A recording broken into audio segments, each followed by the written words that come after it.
निकै लामो समयदेखि घुँडा दुख्ने समस्या झेल्दै आइरहनु भएको छ। कहिले घुँडाको हड्डी खिएको छ, कहिले लिगामेन्ट च्यातिएको छ, कहिले बाथ युरिक एसिड तपाईको शरीरमा फैलिएको छ। यस्तै यस्तै सुन्दा सुन्दै तपाई दिक्क हुनुभएको छ भने अब दिक्क नहुनुहोस्। आजको भिडियोमा नी योग अभ्यास यानी घुँडाका लागि गरिने योग अभ्यास सँगसँगै मात्रै दिनको 10 रुपैयाँ खर्च गर्नुभयो भने एउटा यस्तो होम रेमेडिज तयार हुनेछ जसले तपाईलाई वर्षौं पुरानो घुँडाको दुखाइबाट मुक्त पार्नेछ। भिडियोलाई अन्त्यसम्म हेर्नुहोला। लाइक कमेन्ट सँगै तपाई जस्तै लाखौं बिरामीहरूका लागि निकै उपयोगी भिडियो भएकाले यहाँले सबैलाई शेयर पनि गर्नुहोला। यदि यो च्यानलमा तपाई नयाँ हुनुहुन्छ भने च्यानललाई सब्स्क्राइब पनि गर्नुहोला। आउनुहोस् है त। सर्वप्रथम जब हाम्रो खुट्टाको एउटा खुट्टा बढी दुख्ने र एउटा खुट्टा कम दुख्ने गर्दा गर्दै हाम्रो शरीरको सम्पूर्ण भार जुन खुट्टा दुखेको हुँदैन त्यसमा जान्छ। खुट्टाका काड मसलहरू यत्तिकै जुन खुट्टाले टेकिरहन्छ त्यो खुट्टा उस्तै नै बलियो रहन्छ। तर जुन खुट्टाको अत्यन्त दुखाइ हुन्छ त्यसलाई सकेसम्म हामी जोगाउन खोज्दछौँ। जोगाउँदा जोगाउँदै हाम्रो खुट्टो कमजोर हुन पुग्दछ र यसको पनि यी मसलका भागहरू कमजोर हुन पुग्दछन्। त्यसैले नै हामी पुनः जब हाम्रा यी काड मसलहरू कमजोर हुँदै जान्छन् तब हाम्रा माथिका नसाहरू खिचिँदै पनि घुँडैतर्फ आउन थाल्छन् र त्यसपछि एउटा कारणले दुखेको प्लस अरू कारण भएर खुट्टा झनै दुख्न पुग्दछ। त्यसैले यसका लागि अत्यन्त जरुरी छ यसका योग अभ्यासहरू र योग अभ्यासमा केही सावधानी पनि त्यत्तिकै जरुरी छ। त के कारण छ यस्ता के सावधानीहरू छ भने कसैको पनि घुँडामा दुखाइ आइसकेको छ भने घुँडाको एक्सर्साइज सकेसम्म आफै सुत्ने बिस्तरामा बसेर गर्ने। त कसरी गर्ने आउनुहोस् भिडियोलाई। सुरुमा हामी यहाँ यसरी बस्ने। आफ्नो पलङको अलिकति छेउमा आएर यसरी यहाँ बसिदिनु। दुवै खुट्टालाई बराबरका तर्फले तल झारिदिनुस्। त्यसपछि खुट्टालाई बिस्तारै यत्तिकै सिधा राखिदिनुस्। सिधा राखेपछि एउटा खुट्टालाई अलिकति मोड्नुहोस्। जो खुट्टा जोडले मोडिएको होस् र यहाँनिर एकपटक चेक गर्नुहोस्। यो पनि यसै गरेर मोडिदिनुस्। यहाँ चेक गर्नुहोस्। जस्तो यो खुट्टा बढी दुखेको छ र यो खुट्टा दुख्दैन भने यहाँनिर तपाईको मसल्सहरू जस्तो हामी जिम गर्ने मानिसहरूको यहाँनिर मसलहरू आउँछ त्यस्तै गरेर यो टेकिरहने खुट्टामा यो मसल्स टाइट हुँदै आउँछ, बराबर हुँदै आउँछ। त्यो छ कि छैन त्यो एकपटक चेक गर्नुहोस्। त्यसपछि दुवै खुट्टालाई जोडिदिनुहोस् र बिस्तारै एउटा खुट्टालाई तल झार्नुहोस्, अर्कोलाई पनि तल झार्नुहोस्। पुनः उठाइदिनुहोस्। एकलाई उठाउँदै तल झार्दै उठाउँदै कसेर यतातर्फ खिच्दै आफूतर्फ औँलाहरूलाई खिच्दै छोड्दै तल झार्दै लिने, खिच्ने, यत्तिकै होल्ड गर्ने। 1 2 3 4 5 बिस्तारै तान्ने र यसलाई बिस्तारै छोड्ने। पुनः लिने, तान्ने, होल्ड गर्ने। 1 2 3 4 5 उसलाई उसै गरेर तान्ने र बिस्तारै यसलाई छोडिदिने। अब यसलाई एकैसाथ यसरी लिने, यसरी छोड्ने, लिने, छोड्ने, लिने, छोड्ने, लिने, टाइट गर्ने, छोड्ने, लिने, टाइट गर्ने, छोड्ने र यसलाई काउन्ट गर्दै यसरी गर्ने। 1 2 3 4 5 6 7 8 9 10 छोडिदिनु।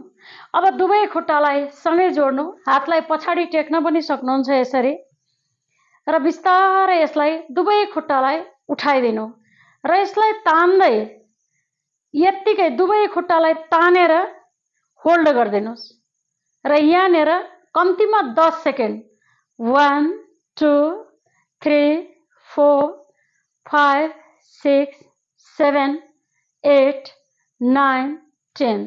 अब यसलाई सिधा लैजानु, तल झार्नु। तल झारिसकेपछि पनि पुरै जोडले यसलाई मोडिदिनु। 1 2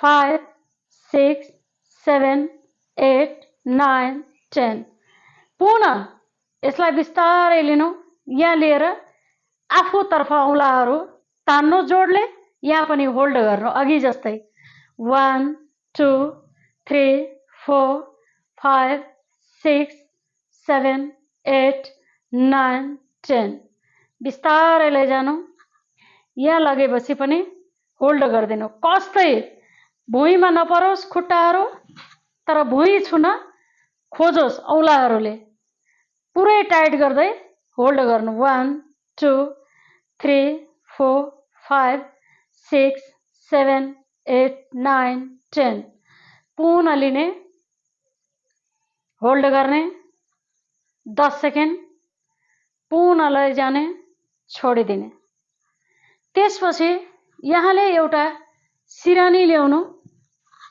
सिरानीलाई यहाँ बीचबाट यसरी राख्नु सिरानीलाई दुवै खुट्टाले घुँडाले यसलाई पुरा कसिदिनु त्यसपछि बिस्तारै यो खुट्टाले यो खुट्टालाई छुने तर्फ गराएर छुने जस्तो गरेर धकेल्दै जानु र औँलाहरू आफूतर्फ खिचिएका हुन् खुट्टाका औँलाहरू आफूतर्फ खिचिएका हुन् र दुवै घुँडा एक आपसमा जुड्न खोजेको अवस्था होस् पुरै टाइट गर्दै 10 सेकेन्ड यसलाई पनि होल्ड गर्ने त्यसपछि बिस्तारै छोडिदिने छोडिसकेपछि 10 सेकेन्ड होल्ड गर्ने तर यसलाई चाहिँ टाइट गर्ने यहाँनिरको यो दुवै घुँडाको भागहरूलाई टाइट गर्दै जाने र सिरानी भए पनि हुन्छ कुसन भए पनि हुन्छ यो जे छ तपाईलाई सम्भव त्यही लिनु पुनः यसलाई यसरी हातहरू यसरी राखेर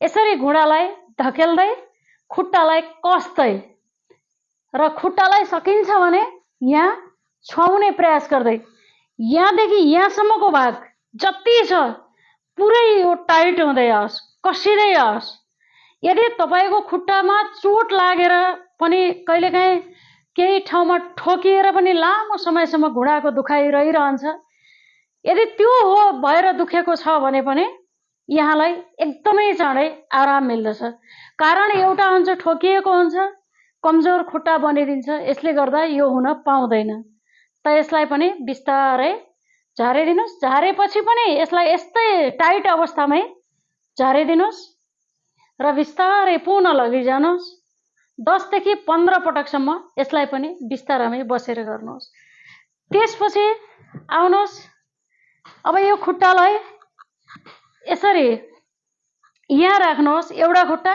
अर्को खुट्टा तपाईलाई जस्तो गराउन सजिलो भन्छ त्यस्तै गराइदिनुहोस् यहाँनिर यसलाई दुवै हातलाई यसरी राखिदिनुहोस् र यसरी दाब्दै जानुहोस् यसमा कर्याक कर्याक कर्याक क्र्याङक्रुङ केही आवाज आउँछ कि आउँदैन त्यो चेक गर्नुहोस् है आउँदैन केही पनि आएको छैन भने यसलाई थोरै हल्का यसलाई यसरी मोडिदिनु बढी दुख्यो कि दुखेन त्यो पनि चेक गर्नु पुनः यता मोड्नुहोस् यता मोड्दा दुख्यो कि यदि कतै मोड्दा पनि दुखेको छैन केवल टेक्दा मात्र दुखेको छ भने तपाईको लिगामेन्ट फाटेको छैन है यो पनि चेक गर्ने एउटा तरिका हो तर यसलाई अब यसरी गराउँदै जानु अनि हातहरू छोड्दिनु हात पछाडि लगेर राख्नु बिस्तारै घुँडाको बलले आफू उभिन खोज्नु घुँडाले टेकेर हातलाई भार नपरोस् घुँडालाई परोस् घुँडा नमोडिउन् घुँडा सिधा हुन् 1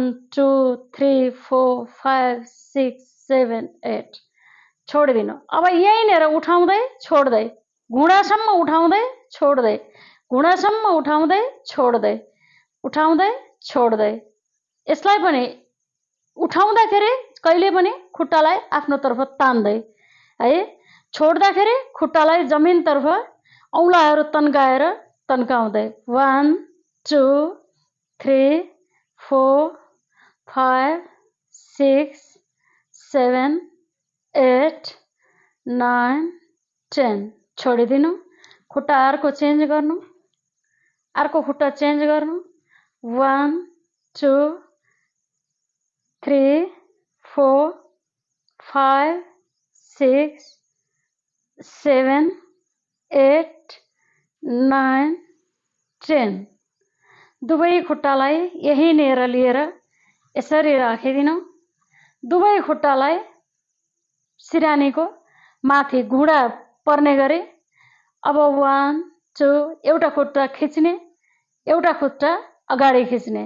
यसरी 1 2 3 4 5 6 7 8 9 10 1 2 3 4 5 6 7 8 9 10 1 2 3 4 5 6 7 8 9 10। अब यसलाई अलिकति गतिका साथ यसरी 1 2 3 4 5 6 7 8 9 10 छोडिदिनुस्। अब सिरानीलाई हल्का झिकेर कुनै साइडमा राखिदिनुस्।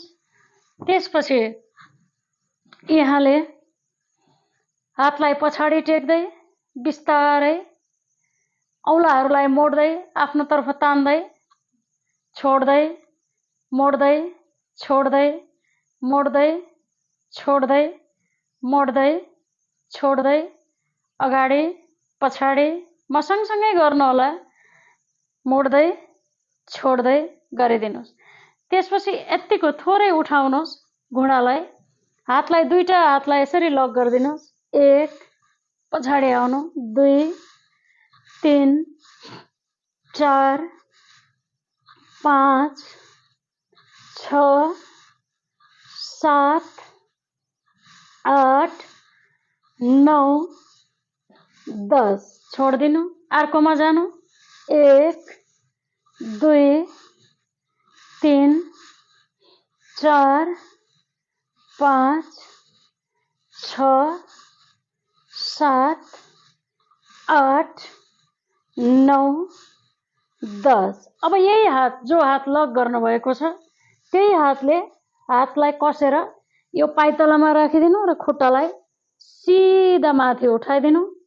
माथि उठाउँदा यहाँनिर खान्छ, एकछिन खान दिनु, टेन्सन नगरिकन आनन्दका साथ, नो स्ट्रेस। मजाले 1 2 3 4 5 6 7 8 9 10 गर्दै 30 गनुन्जेलसम्म यो खुट्टालाई सिधा यसै गरेर राख्ने र बुढी औँलामा दृष्टि राख्ने, बुढी औँलालाई नै गर्ने। त्यसपछि यसलाई बिस्तारै लिएर छोड्ने।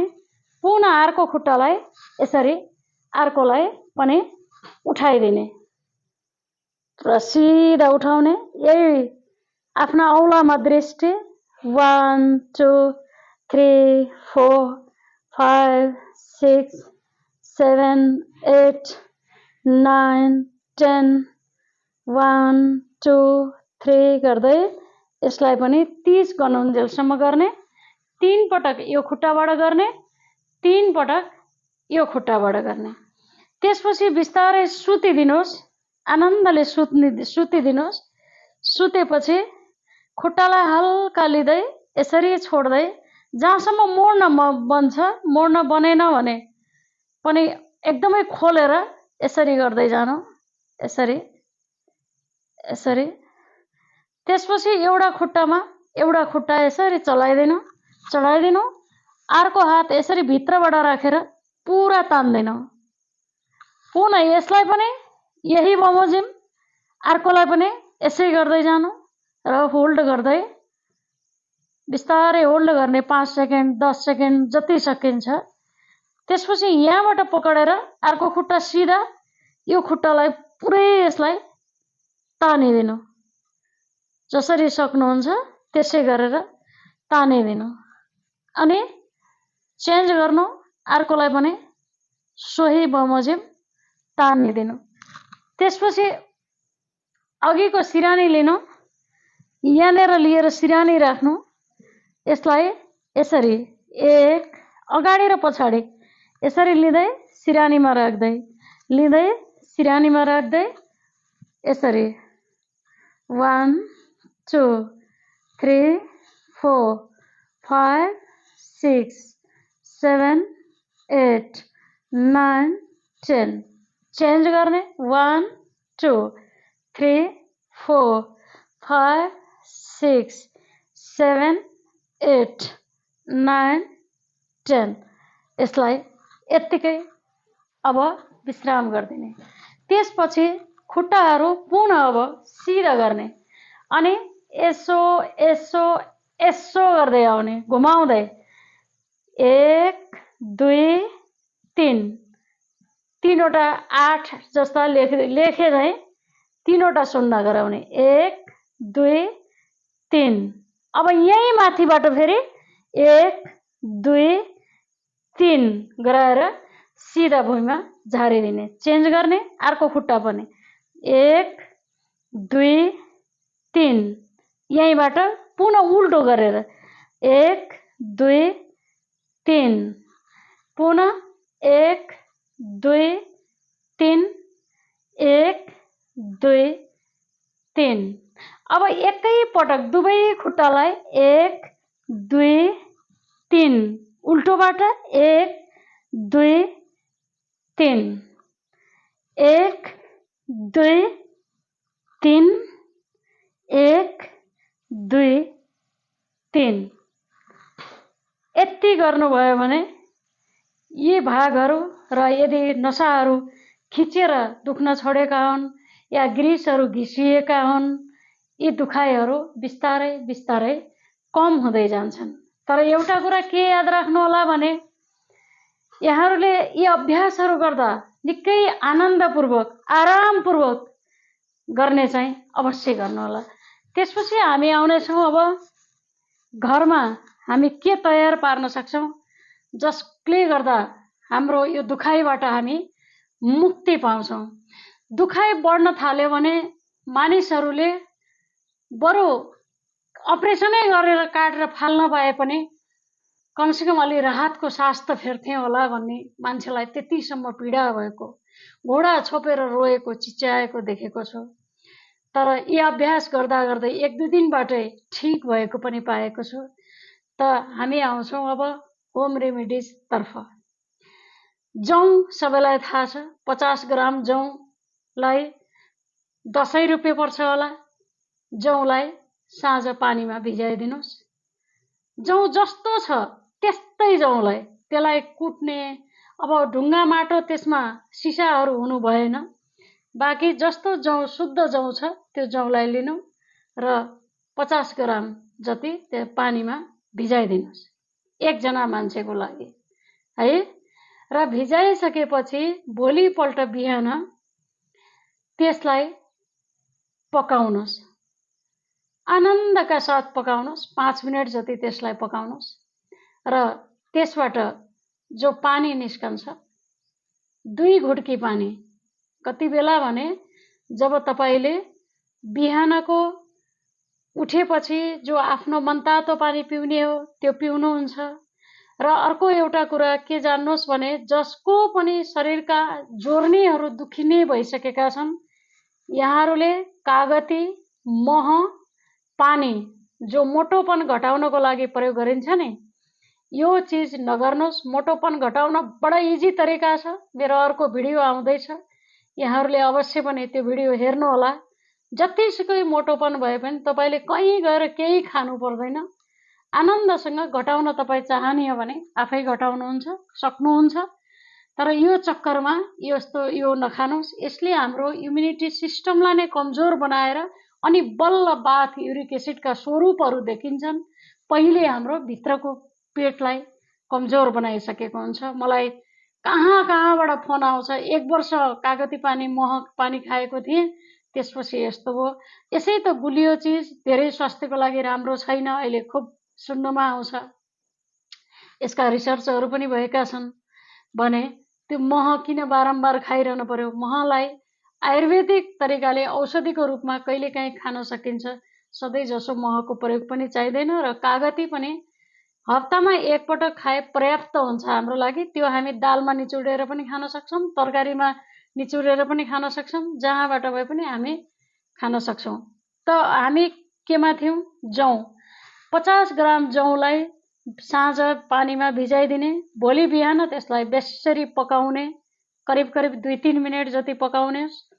पकाइसकेपछि त्यसलाई बिहानको आफ्नो मनतातो पानी, आफ्नो योग अभ्यास जो गर्नुहुन्छ तपाईँले त्यो गरिसके पछाडि बल्ल 2 घुट्कीदेखि 3 घुट्कीसम्म त्यो पानी पिइदिनुहोस् बसेर, आनन्दले बसेर, कुर्सीमा बसेर, बेन्चमा बसेर, जसरी बसेर हुन्छ त्यसै गरेर बसेर पानी पिइदिनुहोस्। किनकि घुँडाका बिरामी हुनुहुन्छ, घुँडाका बिरामीले जबसम्म तपाईँको घुँडा दुख्न ठिक हुँदैन तबसम्म न तपाईँ यसरी बस्नुहुनेछ, न तपाईँ यसरी बस्नुहुनेछ पलेटी कसेर नबस्ने, न त तपाईँ यसरी वज्रासन कुनै पनि आसन लगाएर बस्न पाउनुहुने छैन 2 देखि 6 हप्तासम्म। एक्सर्साइज मजाले गर्नुहुनेछ, एक्सर्साइज गर्न पाउनुहुन्छ, एक्सर्साइज जति चाँडो गर्नुहुन्छ उति चाँडो तपाईँको दुखाइ कम हुन्छ। तर यी 3वटा आसन, यी आसन पलेटी कसेर बस्ने आसन र यसरी उक्डो आसन, उड्केरी बस्ने आसन, वज्रासन, जसका कारणले यिनी मोडिन्छन् र यिनमा प्रेसर पर्छ त्यो बसाइ चाहिँ नबस्ने, कुर्सीमा बसेर 2-3 घुट्की बिहानको चिया जस्तै मानेर 10 देखि 15 दिनसम्म लगातार बिहान यो पिउँदै जानुहोस्। यदि तपाईँ ग्रिस घिसिएको छ, हड्डी खिएको छ भने पनि तपाईँको त्यो ग्रिस बढ्न थाल्नेछ। यदि तपाईँको शरीरमा साँच्चै वायु प्रदोष रहेछ र वात विकार रहेछ भने पनि त्यसले तपाईँको वात विकारलाई नष्ट गर्दै जानेछ। तर यदि तपाईँलाई गहुँ र जौबाट एलर्जीको समस्या छ भने यो तपाईँले नखानु होला। कसैलाई गहुँ र जौबाट एलर्जी हुने हुन्छ, एलर्जी नै छ भने त खानेकुरा भएन। यदि एलर्जी छैन भने जस्तो गहुँको रोटीहरू चलिरहेछ, जौको ओट्सहरू खान मजाले सक्नु भएको छ भने यो जौलाई जस्तो जौ छ त्यस्तै जौलाई यहाँले उमालेर खाइदिनुहोस् र 15 दिन जति खाइदिनुहोस्। 15 दिन जति चाहिँ लगातार नै खानुपर्नेछ। कहिलेकाहीँ अब बिर्सिनु कुरा त्यो स्वाभाविक कुरा हो, त्यसले केही फरक पार्दैन। तर 15 दिन यहाँहरूले आनन्दका साथ यसलाई खानुहोस् र यहाँको घुँडाको दुखाइ, जुन जोर्नीहरूको दुखाइ छ, यो दुखाइबाट सदाका लागि मुक्ति पाउनुहोस् र भिडियो अन्य साथीभाइमाझ पनि सेयर गर्नुहोस्। तपाईँ पनि स्वस्थ रहनुहोस्, अरूलाई पनि स्वस्थ रहन मद्दत पुर्याउनुहोस्। यहाँहरू सबैको जय होस्, कल्याण होस्। नमस्कार।